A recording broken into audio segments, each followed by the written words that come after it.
Ça tourne toujours autour de 20 à peu près de mise de fonds.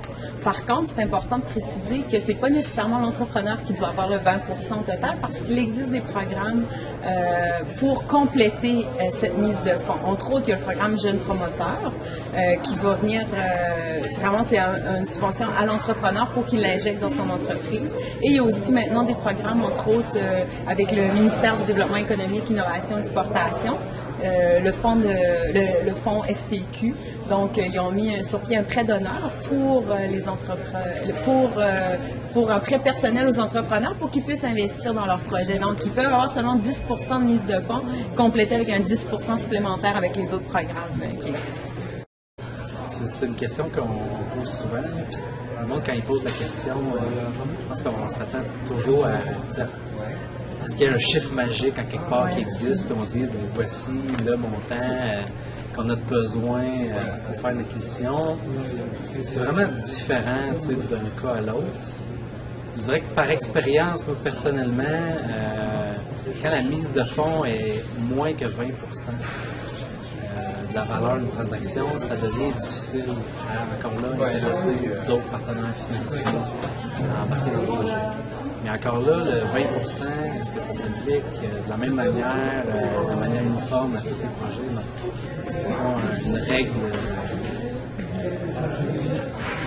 qui, comme pour tous les projets, il y a des projets que ça va prendre 30, 40, 50 de mise de fonds si on veut que la transaction se fasse. Il y a des transactions où le vendeur va être prêt à accepter une très très grande balance de vente avec des belles conditions, des conditions flexibles. Là, la mise de fonds va peut-être être inférieur à 20% de façon générale. Le minimum, si on veut ça, est capable d'avancer. En fait, chez nous, on ne s'attend pas à une mise de fonds nécessairement significative dans le montant de la transaction. Bien sûr, on ne pourra pas acheter une entreprise de 10 millions avec 100 000 ou 10 000 de mise de fonds. Mais on s'attend à ce que la mise de fonds soit significative dans le bilan personnel de l'acheteur. Donc, s'il y a les moyens d'investir 50 000, on va s'attendre à ce qu'il investisse 50 000, non pas seulement 5 ou 10 000. Donc, c'est plus ça, le barème, la hauteur de nos attentes quand tu as une mise de fonds. C'est pas tellement quand tu as le montant de la transaction, c'est juste quand tu as la capacité de la relève. Évidemment, il n'y a pas de règle. Et c'est sûr qu'on ne pourra pas effectivement acheter une entreprise de plusieurs millions de dollars avec un capital minime. On ne s'attend pas nécessairement à avoir une mise de fonds de 25, 30 35 On sait que les repreneurs n'ont pas ces sommes d'argent-là disponibles, donc on ne s'attend pas nécessairement à une somme aussi importante. Bien, en fait, ça varie d'un cas à l'autre. Ça dépend vraiment de la transaction.